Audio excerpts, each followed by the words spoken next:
Día de hoy queríamos charlar un poquito de esto. El día de ayer fue el Día Mundial de la Audición, con el objetivo de crear conciencia, informar y educar para prevenir y promover la búsqueda de asistencia ante eventualidades que puede llegar a presentar la pérdida auditiva o algún trastorno relacionado también a cualquier edad, ¿sí? Tanto sea en la adultez o sobre todo en las infancias, que a veces es un poquito más difícil, diríamos, las familias darnos cuenta de estas situaciones. Pero no lo vamos a contar nosotras, lo va a contar Silvia Gandolfo, fonoaudióloga que trabaja en el Hospital de Niños, que está en comunicación con nosotras y nos va a contar un poquito más sobre esto. Bienvenida, Silvia, aquí a Pasan Cosas. Andrea y Nachi, te saludamos. Hola, buenas tardes, ¿cómo están? Muy bien por acá, Silvia. La verdad, no queríamos dejar pasar el día de ayer y hablar un poco sobre esta situación y diferentes mitos que pueda llegar a haber sobre la audición, sobre la pérdida auditiva y también algunas prevenciones que podemos llegar a tener en la vida. Exacto. Bueno, sobre este momento de concientización es importante tanto la prevención, porque hay pérdidas auditivas que son prevenibles, como la detección precoz de aquellas pérdidas auditivas que están instaladas, porque al detectar tempranamente los resultados en función del desarrollo del lenguaje y demás son muy buenos, así que estos dos aspectos son muy importantes. Y un tercer punto es el médico, ¿no? Es decir, si hay dolor de oído, si uno siente algo en el oído, no automedicarse, no poner nada casero, sino consultar con un otorrinolaringólogo, que es lo importante para que la cosa no se haga más grande.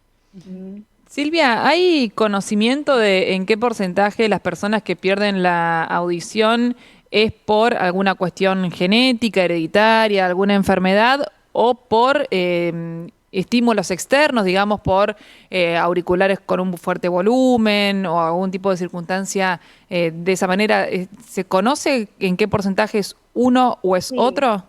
Sí, en realidad hay un alto porcentaje, hay un alto riesgo según la OMS de jóvenes que van a tener dificultades auditivas el día de mañana por la mala exposición a ruidos fuertes hoy, ¿sí?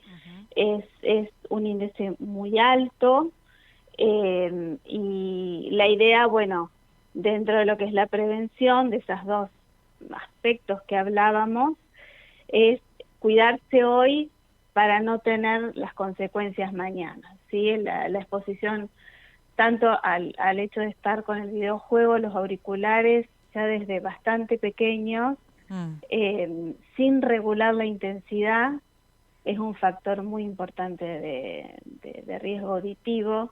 Incluso hoy hasta en los peloteros la música es muy fuerte, son muy chiquititos cuando van.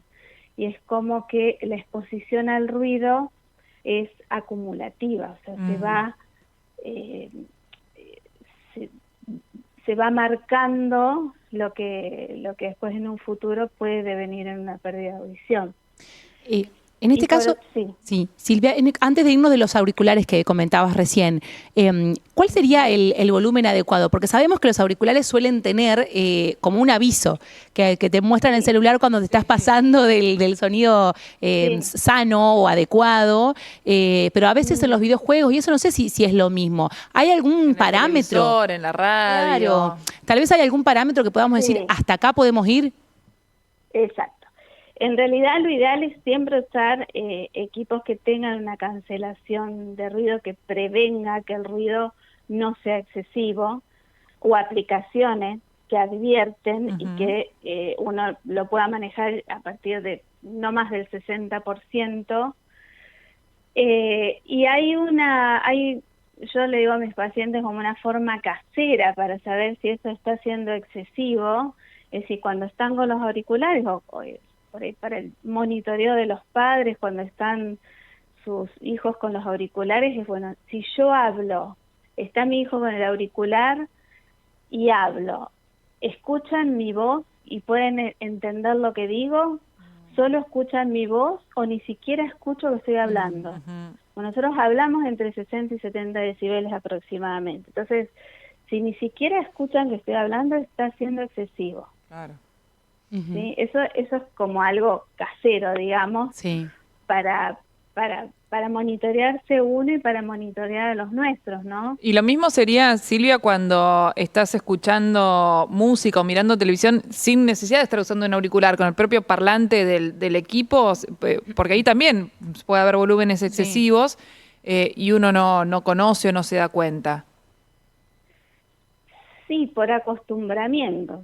Claro. Me adapté al sonido, entonces pido más. Es raro que con la tele, solo con los parlantes, uno lo escuche de manera tan excesiva. Creo que nos vamos más cuando tenemos los auriculares. También la forma del auricular es importante, porque si yo, por ejemplo, estoy escuchando en la calle y el auricular es muy chiquito, entonces deja pasar el ruido, yo voy a poner lo que estoy usando para escuchar más fuerte para competir con el ruido de afuera. Claro. Entonces por ahí es importante usar los auriculares, los que cubren el oído, un tipo de copa, que aíslan un poco del ruido para yo no tener que competir con el ruido. Sí, ahí está el riesgo también de que te aislás un poco del entorno, digamos, y tal vez si sabemos que para andar en la calle yo prefiero convivir lo que estoy escuchando con el ruido para no perder noción de lo que pasa alrededor, ¿no? Ahí entra en juego otro riesgo, me parece. No sé, porque si estás escuchando y estás compitiendo con el ruido... No digo competir, digo convivir, por eso digo convivir con el ruido, no competir con el ruido. Qué sé yo, llegás a una esquina y tenés que cruzar la calle y bueno, y escuchar algún ruido, si es una bocina, si es una persona. Lo ideal es no ir con auriculares. Claro, por eso. Sí, que son muchas costumbres. En el caso de que no haya más remedio, porque lo hacen, entonces bueno, ahí empezar a pensar en tratar de que el volumen no sea tan intenso. Claro. Vos sabés que estaba pensando, Silvia, en esto de las casas que decía André recién, de cuando la tele está muy fuerte o hay mucha gente hablando al mismo tiempo. Nosotros somos una familia que somos 7. Y 7 personas en una casa con alguien en la habitación escuchando música. Eso sucedía, digamos, en mi infancia. Alguien en la habitación escuchando música, alguien en el living mirando la tele, toda la gente hablando al mismo tiempo, medio a los gritos, porque éramos todos chiquitos también al mismo tiempo. Y a mí me pasa, por ejemplo, que yo me acostumbré a que el volumen de todo tiene que estar muy alto. Y ahora hace muchos años que vivo sola y cuando vuelvo a la casa familiar, no puedo creer el griterío y lo fuerte que está la tele y lo fuerte que habla todo el mundo. Me sorprendo mucho de eso, ¿no? En realidad, sí, eso se da, pero eso es ruidoso. O sea, si estamos hablando de control del riesgo auditivo por el ruido, eso no va a pasar, no va a estar lesionando el oído. Simplemente hay mucho ruido en el ambiente.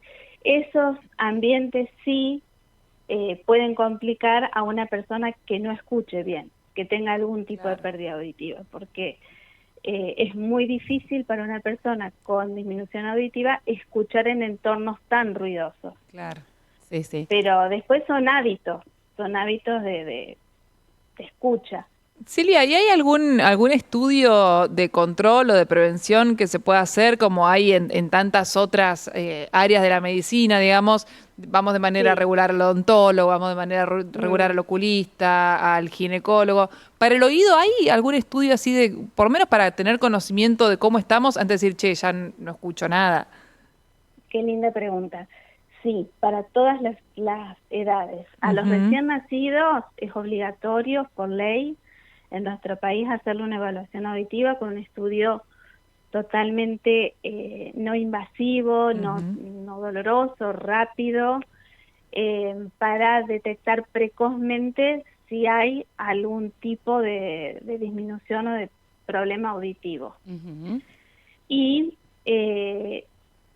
a partir de después, cuando vamos a sacar el carnet de conductor, por suerte hacen algún tipo de evaluación auditiva, y a partir de los 55 años en adelante, es bueno cada 2 años hacer una consulta con el otorrino y un estudio de audición, que es una audiometría, una prueba de palabras, eso se hace en cabina. También es muy rápido, y si hay alguna disminución, aunque sea leve, ya se detecta y ya se puede dar recomendaciones o hacer algo al respecto si es necesario, con algún tipo de ayuda. Silvia, con las audiometrías que dan pérdidas auditivas tal vez importantes, de algún porcentaje importante, ¿puede ser que sea algo irreversible? Que por más allá de que podemos tomar recaudos para que no siga avanzando, esa pérdida que ya tuvimos, ¿es posible que no se pueda recuperar? Hay pérdidas que son reversibles, que en general son del oído medio y el oído externo, y hay pérdidas cuando ya afectan al oído interno o el nervio, que son irreversibles, sí. Y estaba Depende pensando del tipo de pérdida. Claro, y estaba pensando en esto de que, bueno, vos comentabas recién por lo que comentó André, que yo no sabía que cuando con los recién nacidos hay que hacerle esta prueba no invasiva, sí o sí, que está obligada por ley. ¿Qué pasa por ahí cuando arrancan el jardín o arrancan la escuela y bueno, y empieza a pasar esto también, ¿no? De que hay algún, qué sé yo, por ahí son más dispersos, les cuesta prestar atención. A veces pasa que tiene que ver con la vista, pero puede pasar que tenga que ver con la audición también. Sí, es como que hay dos grandes oportunidades de evaluación masiva, como yo digo a los papás cuando vienen con sus bebés.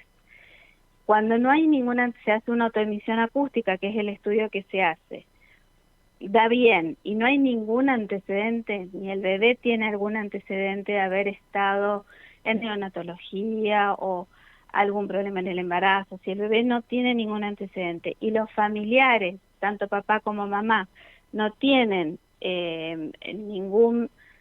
no hay ningún familiar que haya tenido un problema de audición de chiquito, entonces no se lo vuelve a controlar hasta que ingresan a la edad escolar. A veces es en sala de 5, sería el preescolar, o el ingreso a la primaria, se vuelven a pedir estudios de audición, que es maravilloso porque puede ser que algo que no se detectó al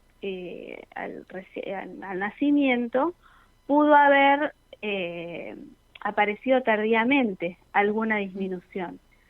Y no es que necesariamente se tiene que notar, porque si el grado no es tan grande, es como vos decís, puede estar distraído, porque hacen como un esfuerzo para escuchar, entonces se cansan y se distraen, pero hablan bien, pueden ir bien en la escuela, pero bueno, las maestras pueden empezar a notar esta distracción y dolor de cabeza cuando vuelven a la casa y demás. Entonces, masivamente se le hace, eso depende un poco de la escuela o en sala de 5, ya cuando entran a primer grado.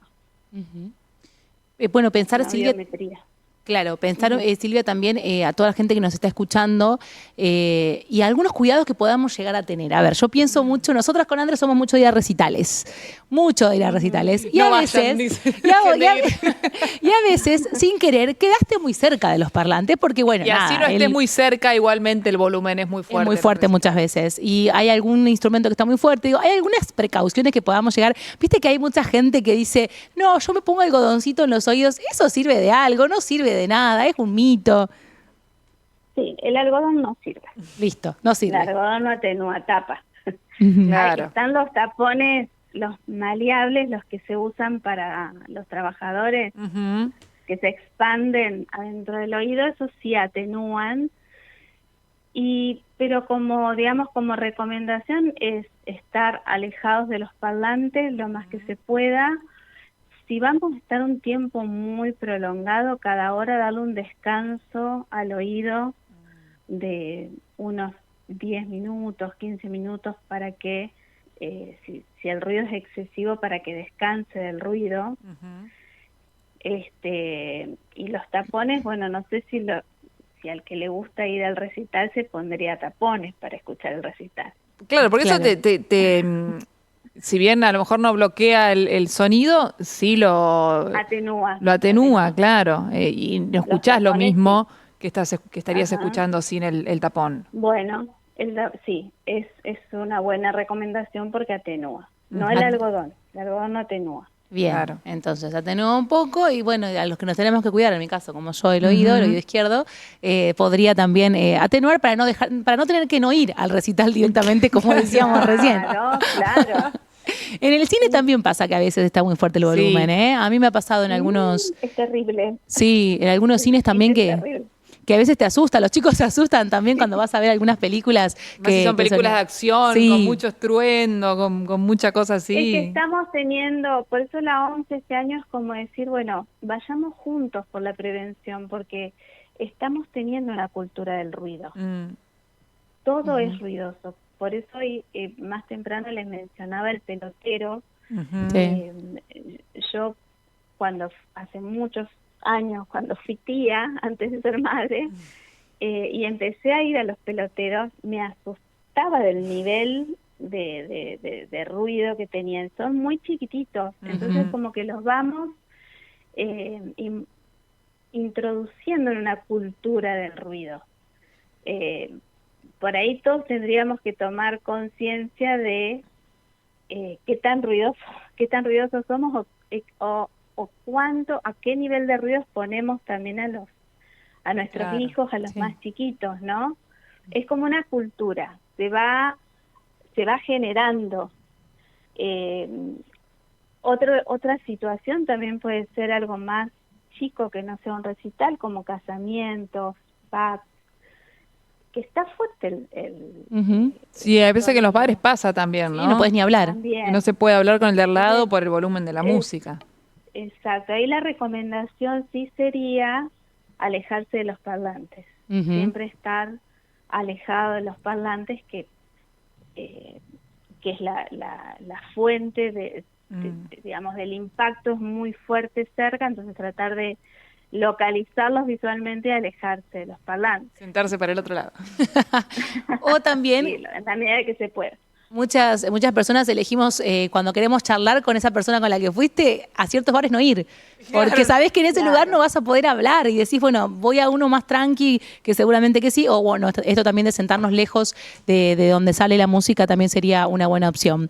Silvia, te agradecimos muchísimo esta comunicación. La verdad es que queríamos charlar un poquito sobre este tema, un poco con la excusa también del Día Mundial de la Audición, que fue el día de ayer, pero también recomendaciones para tener en cuenta, cuidados para tener en cuenta, a qué edades hay que empezar a hacerse algunos exámenes o a tener en cuenta también algunas cosas que pasan, y nos ayudó muchísimo toda la información que nos trajiste. Bueno, muchas gracias por la invitación y les dejo un abrazo. Abrazo grande. Estábamos, André, en comunicación con la doctora Silvia Gandolfo, que es